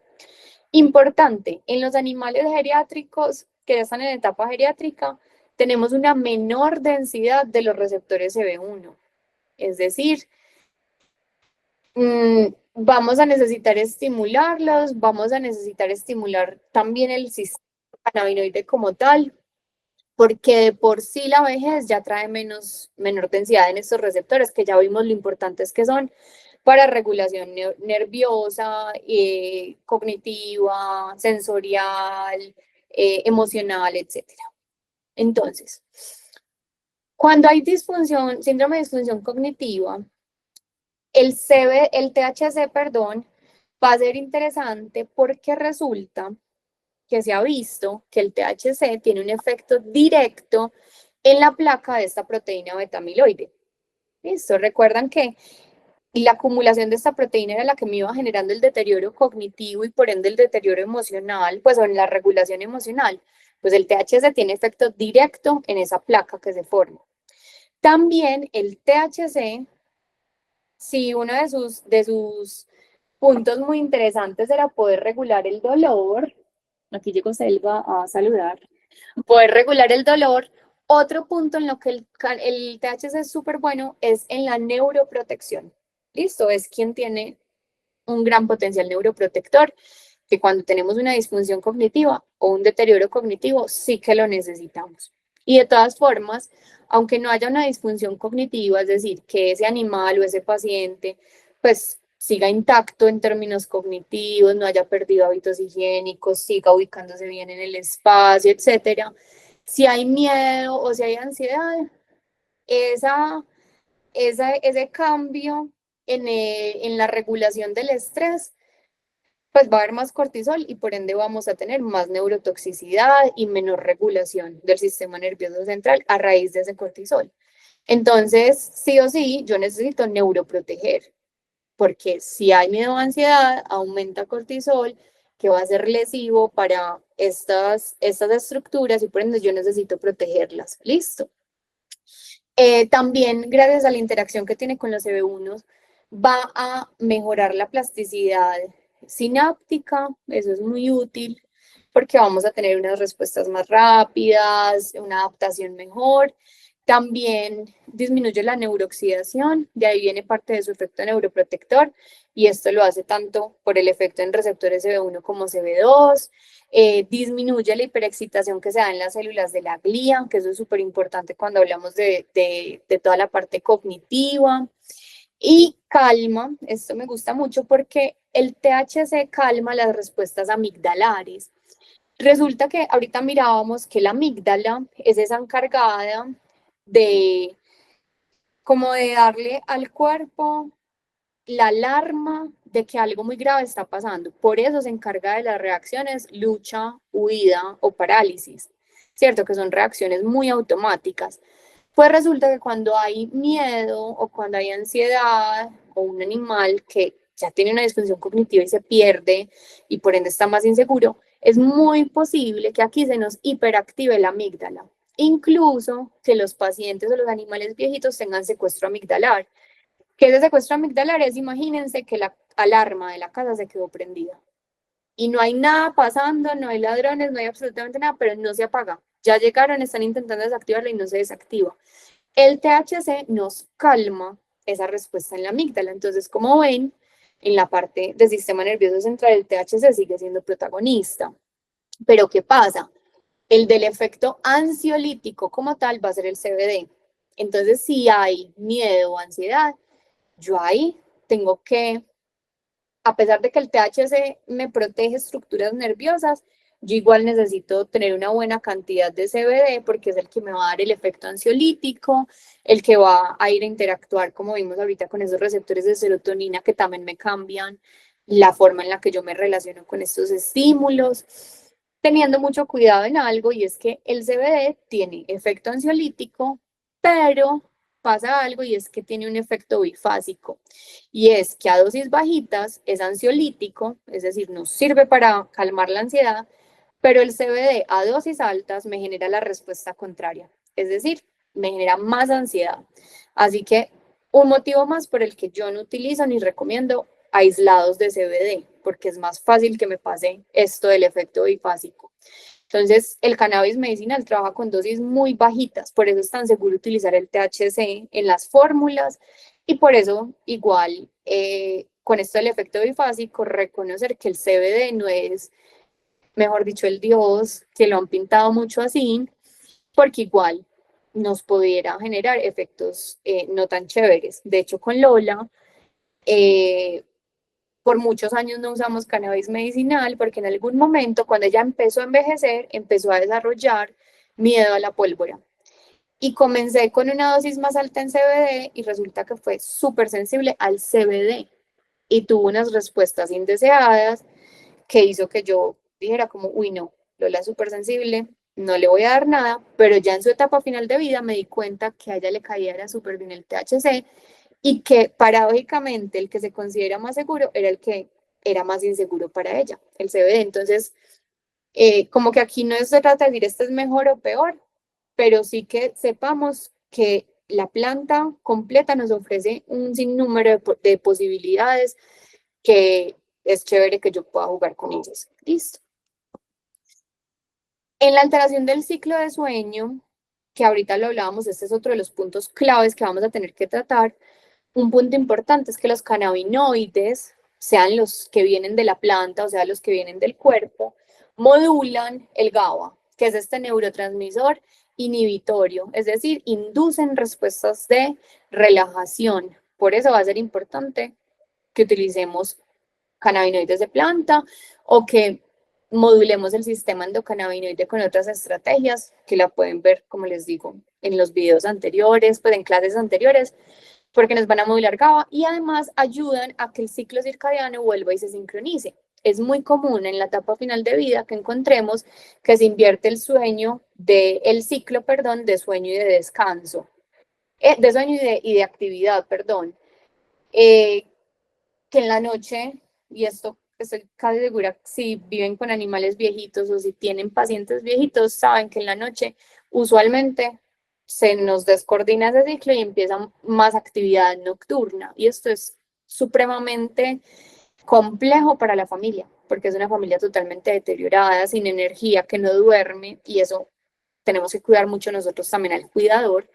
Entonces los cannabinoides van a ser esenciales, sobre todo por su efecto en GABA, en el GABA, y tener presente que el THC me induce el sueño profundo. Entonces, si yo quiero que duerman mejor o que duerman más profundo, una fórmula con buena cantidad de THC me sirve. O, por ejemplo, utilizar en el día mayoritarios CBD si necesito trabajar inflamación, nerviosismo, etcétera, pero por la noche utilizar fórmulas mayoritarias THC o por lo menos iguales para que pueda haber sueño profundo. Y de todas formas, con el CBD, como hemos visto, su efecto ansiolítico va a ser también importante para que se pueda dormir. El CBD nos ayuda a regular el eje hipófisis hipotálamo adrenal, por ende nos regula toda la parte del funcionamiento y de la liberación del cortisol y por ende me va a ayudar a que se pueda descansar mejor gracias a este efecto ansiolítico. Listo, entonces como ven en el sueño, los dos son súper importantes y en general, yo aquí me atrevo a decir, las rutinas que me regulen el sistema endocannabinoide van a ser súper importantes si el paciente tiene alteración del ciclo de sueño. Listo, entonces recibir luz solar, no, eso nos ayuda a acomodar este ciclo, pero además me ayuda con el sistema endocannabinoide. Bueno, y en la conducta alimentaria, como les decía, se puede alterar muchas veces en los pacientes al final de la vida.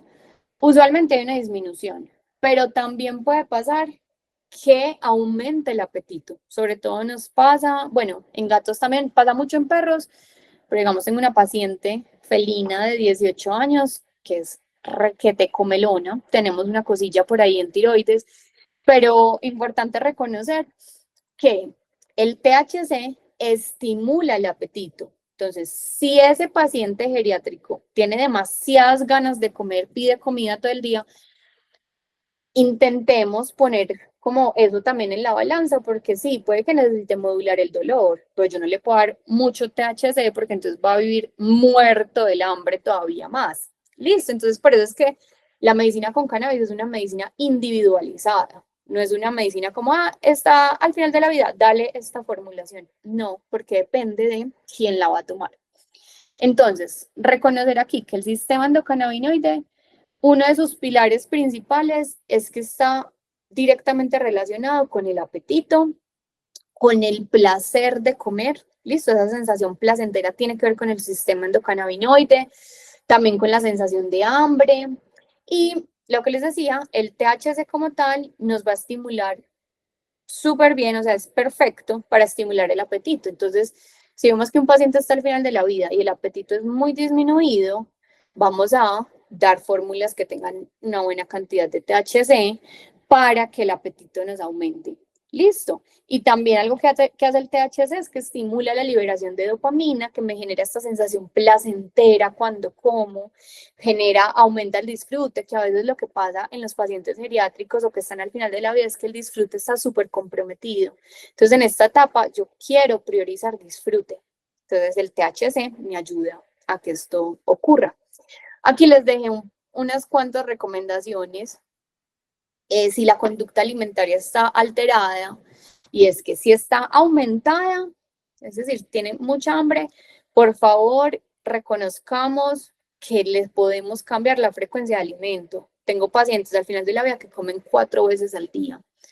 Listo, imagínense uno tener hambre todo el día y no poder comer, depender de alguien para que te dé. Entonces, si hay apetito aumentado, podemos aumentar porciones, intentar que el alimento sea lo más natural posible, lo más nutritivo posible, que no sea servido frío, si es alimento natural, que no sea servido frío, que sea reconfortante, que si come concentrado sea ojalá un concentrado libre de granos, hidratado, que yo le ponga caldo, como cosas untuosas que reconforten. Y si por el contrario la conducta alimentaria tenemos la alteración en que el apetito disminuye, es ideal hacer un buffet para esos animales al final de la vida, es decir, ofrecerle distintos platos al mismo tiempo para que elija si hay alguno que le llame más la atención, jueguen con distintos sabores, con distintas texturas, jueguen con presentar distintas opciones, revisen si de pronto hay menos apetito porque hay dolor o porque hay algo pasando a nivel emocional. Súper importante que no los obliguemos a comer al final de la vida. Listo, no obligar, no forzar, no hostigar todo el día ofreciéndole comida, más bien enfocarnos en ofrecer unas grandes opciones muy deliciosas de comida, reconociendo que en esta etapa de vida yo no alimento para nutrir, sino para reconfortar. Es decir, que si un animal está al final de la vida, a mí no me interesa tanto que sea el alimento perfecto, sino que ese animal lo disfrute y lo reciba. Listo, es que recibe, tuve una vez un paciente, como no es que no nos nada, pues nos recibió leche de coco, perfecto. Hubo otro que estuvo a punta de espaguetis a la boloñesa y eso es súper válido. En esa etapa ya tenemos un cuerpo que se está desprendiendo. El animal sabrá qué y cuánto y cómo comerlo. Listo. Igual nosotros vamos a ayudar por los laditos como el buen copiloto sin forzar. Y ya para cerrar, ¿cómo intervenimos los cuidadores y los médicos veterinarios en esta etapa? Acabamos de ver como todo este protocolo terapéutico que tenemos con la planta de cannabis, que el potencial es enorme en la etapa final de la vida. Ahora, ¿qué otras cosillas podemos nosotros ahí emplear? Sea que seamos veterinarios o que seamos cuidadores. En resumen, que al paciente que está al final de la vida o al animal que está al final de la vida lo acompañemos de forma multidimensional. Es decir, que nos hagamos cargo de su cuerpo físico, pero también de su cuerpo mental, emocional y todo el aspecto sutil. Muy rápidamente, porque como les digo, esto está en otra clase que les recomiendo mucho verla, la de la regulación del sistema endocannabinoide. Pero en la parte física, entonces, es vital que el paciente al final de la vida ojalá se alimente con alimento real, con comida real. Nati, ¿pero qué le doy? Muchas veces yo los pongo como, ¿tú qué le darías a tu abuelita que está al final de la vida? ¿Le darías unas galletas secas o le harías una sopita o un caldito. Eso mismo lo podemos hacer con los animales. No le tengamos miedo a la sal, se puede utilizar una pizca de sal y eso aumenta la palatabilidad y por ende aumentará probablemente la respuesta para comer.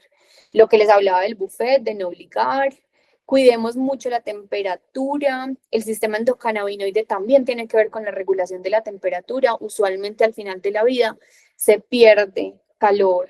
Listo, y tenemos que cuidar, y eso también es un concepto muy de medicina china, tenemos que cuidar que haya la mínima invasión posible de frío. Entonces, mantenerlos calientitos. No saben lo que les ayuda cuando están al final de la vida, tener un espacio caliente, una mantica térmica, un calentadorcito, etcétera. Que estén cómodos, ofrezcanles distintos tipos de superficie, no sé, digamos Lola tenía 3 camas y ella elegía, todas las noches elegía, y eso no lo hacía antes, eso fue al final de su vida, que las noches, en los que están al final de la vida, las noches son más complejas. Probablemente se han podido acompañar esas etapas. Entonces, en la noche, darles distintas opciones para que se acomoden en función de lo que su cuerpo esté necesitando esa noche. Entonces, tenía la cama súper así, peluda, súper blandita, tenía la otra que era un colchoncito más firme y otra que era como un intermedio. Entonces, ofrecer comodidad, que no necesariamente es lo que yo creo que es más cómodo. Por eso, en el paciente al final de la vida, yo voy a ser el copiloto que le dice, ¿quieres agüita o te abro no sé, la limonada que hicimos? ¿Quieres que abra papitas o prefieres una manzana? Listo, que les ofrezcamos distintas cosas. Reconocer que a nivel físico hay nuevos ritmos, hay más lentitud y que eso no necesariamente implicará sufrimiento. Súper importante suplementar con omega 3, súper importante, no solamente ayuda a que se generen más endocannabinoides a partir de los ácidos grasos, es que el cuerpo produce estos, la anandamida y el 2-AG, sino que también tiene un gran efecto neuroprotector y antiinflamatorio, que como vimos en esta etapa final de vida va a ser súper importante. Y podemos complementar con otras cosas, hongos medicinales que también interactúan en ciertos receptores cannabinoides, como les decía, otras terapias, por ejemplo, fisioterapia, suele ser interesante, acupuntura, dependiendo del nivel en el que esté, ya cuando están ya muy, muy, muy al final, no lo recomiendo, o sea, que el abordaje sea lo más sutil posible, pero la acupuntura en etapas iniciales del final de vida es interesante. En fin, tenemos muchas formas de hacerlo. Ojalá podamos mirar cómo modular el sistema endocannabinoide a partir de lo físico. Desde el aspecto mental, lo que hablábamos, hay un poquito más de nerviosismo, entonces acercarnos lento a ellos, hacer cambios más bien pocos en el ambiente, generar nuevas actividades de placer. Bueno, antes la actividad de placer era salir a correr detrás de una pelota o brincar con la varita. Ya el cuerpo no da para eso, pero ¿cómo nos vamos a conectar con el placer? ¿Qué tal si en vez de salir a correr detrás de una pelota, te voy a poner un mat, un liqui mat con yogur griego para que lamas y generes placer a partir de esta actividad? También poder hacer polo a tierra, que al menos pasen 15 minutos diarios sobre la tierra. Me atrevo a decir que estar en la tierra y el sol es lo que más ayuda a un paciente que está al final de la vida. En la parte emocional, recibir el sol también es una forma de modular el sistema endocannabinoide, pero también el sol nos regula el ciclo circadiano, hace que se genere más melatonina, que todo esto nos ayuda a que se produzca más serotonina. Vamos a tener que reconocerlos, saber que mi animal o mi paciente es un paciente nuevo cuando está en la etapa del final de la vida o incluso en la vejez, y que no por eso significa que haya sufrimiento, no por eso significa que la vida esté perdiendo sentido. Eso significa que yo como humano debo reconocer quién es ese nuevo animal que está ahí. Hacer masajes, vincularnos desde la suavidad, desde lo tranquilo, tener este vínculo seguro, como les decía, hacerlos sentir seguros, y sobre todo pensando en que ya los órganos de los sentidos funcionan diferente y por ende la regulación emocional también. Y ya desde la parte más espiritual, que puede ser más humana, es hacerme cargo de mí mismo. Yo cómo me siento en esta etapa de la vida, cómo me estoy cuidando a mí, o se lo estoy entregando todo al animal. Pilas, porque el cuidador es muy importante, sin cuidador no hay nada. Reconocer ese animal que vino a mostrarme a mí en la vida para que yo también de alguna manera diga, ok, ya vi, ya reconocí, tranqui, que puedes irte cuando lo necesites, ver todo eso que me asusta, en fin. Miren que esto es un abordaje multidimensional del animal y de la familia. Y por último, aquí les quiero dejar como una reflexión, y es que cada que vayamos a dar un paso, esta es mi paciente Goa, no ha trascendido, estamos en esta etapa final de la vida y llevamos un año más o menos acompañándola. Como les digo, esta etapa puede ser de semanas, meses o años. Antes de cualquier abordaje que siempre me plantee, yo esto lo hago por amor o por miedo. Yo esa intervención la voy a hacer por amor o por miedo a.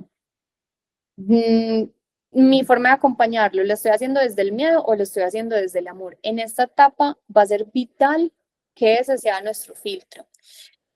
No todos los manejos médicos son necesarios en la etapa final de vida, y eso es súper importante que sobre todo los veterinarios lo sepamos.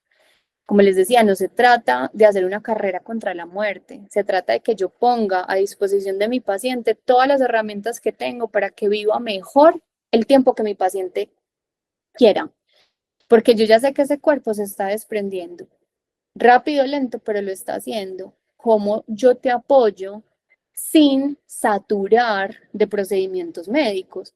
Entonces, que seamos muy sensatos y que un paciente, por ejemplo, hospitalizado, yo pueda asumir que el que mi paciente se vaya a morir no es una falla médica.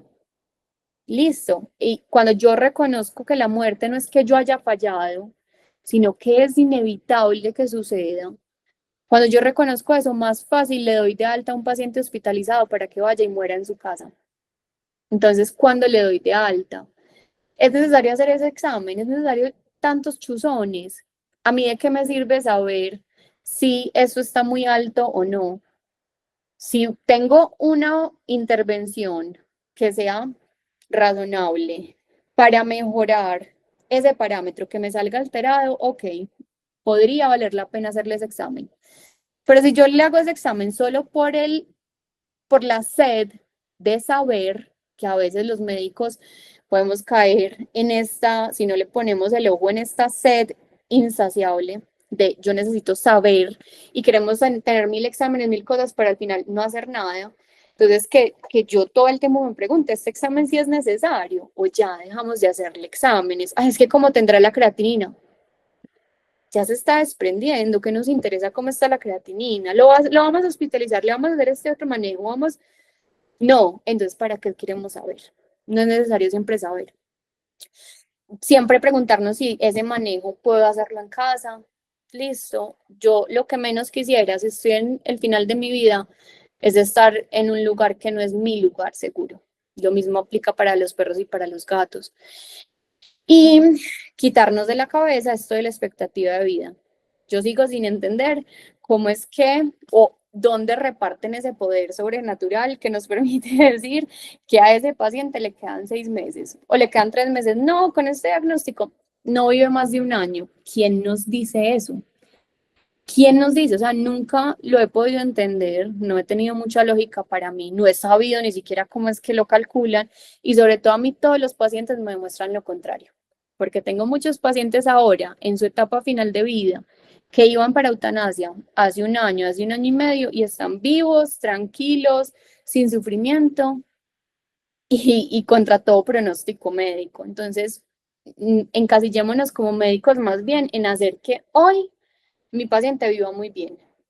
Como cuidador, aportar y hacer todo para que hoy mi perro o mi gato viva muy bien. Mañana no sabemos, no tenemos ni idea, pero nos vamos a encargar del hoy. Solo así podremos acompañar bien, de esta manera profunda y sensible y al mismo tiempo aterrizada a, a los animales que estamos acompañando en su etapa final de vida. Bueno, muchas gracias.